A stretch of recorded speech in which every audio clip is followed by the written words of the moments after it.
Vadnagar SVM Vidya Mandir ખાતે નંદ મહોત્સવની શાનદાર ઉજવણી કરવામાં આવી। જન્માષ્ટમી નિમિત્તે આજ રોજ નંદ મહોત્સવની ઉજવણી કરવામાં આવી તો એસવીએમ વિદ્યા મંદિર ખાતે અભ્યાસની સાથે સાથે તહેવારનું મહત્વ સમજાવતા કાર્યક્રમોની ઉજવણી કરવામાં આવી છે।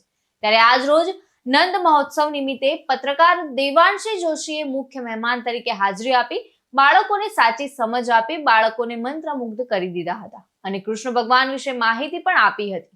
શાળાના બાળકોએ પણ મટકી ફોડી કૃષ્ણ જન્માષ્ટમીની સુંદર ઉજવણી કરી હતી। ત્યારે દેવાંશી જોશીએ આ બાળકો સાથે તેમજ શિક્ષકો સાથે જન્માષ્ટમીની ઉજવણી કરી શાળાના બાળકો વિશે પણ જણાવ્યું હતું। શાળા એમ પણ પ્રતિબિંબ હોય છે આસપાસના વાતાવરણનું, એ શહેરનું, એ નગરનું, કે ત્યાંના બાળકો શું કરી રહ્યા છે, તો વ્યવસ્થા શું ચાલી રહી છે।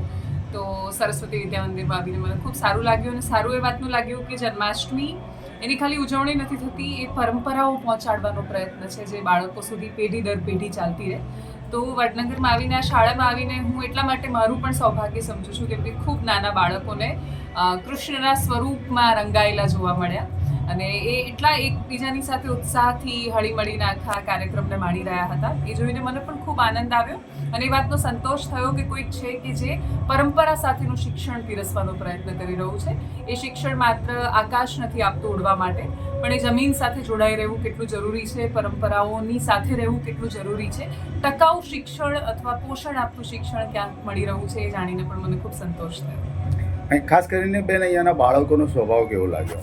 મને બાળકો ખૂબ ઉત્સાહી લાગ્યા। એ જે રીતે આખી ઉજવણીમાં હિસ્સો લઈ રહ્યા હતા, જે રીતે સંપૂર્ણપણે એની અંદર ઓતપ્રોત થઈ રહ્યા હતા, એ જોઈને મને ખૂબ ખુશી થઈ। એ બાળકોને જોઈને દરેક વ્યક્તિ પોતાનું બાળપણ યાદ કરે અથવા પોતે બાળક થઈ જાય, એટલા ઉત્સાહથી એ આખી આ પ્રક્રિયામાં ભાગ લઈ રહ્યા હતા।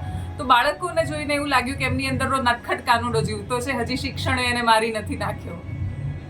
વસીમ મંસૂરી સાથે ચક્રવાત ન્યૂઝ, વડનગર।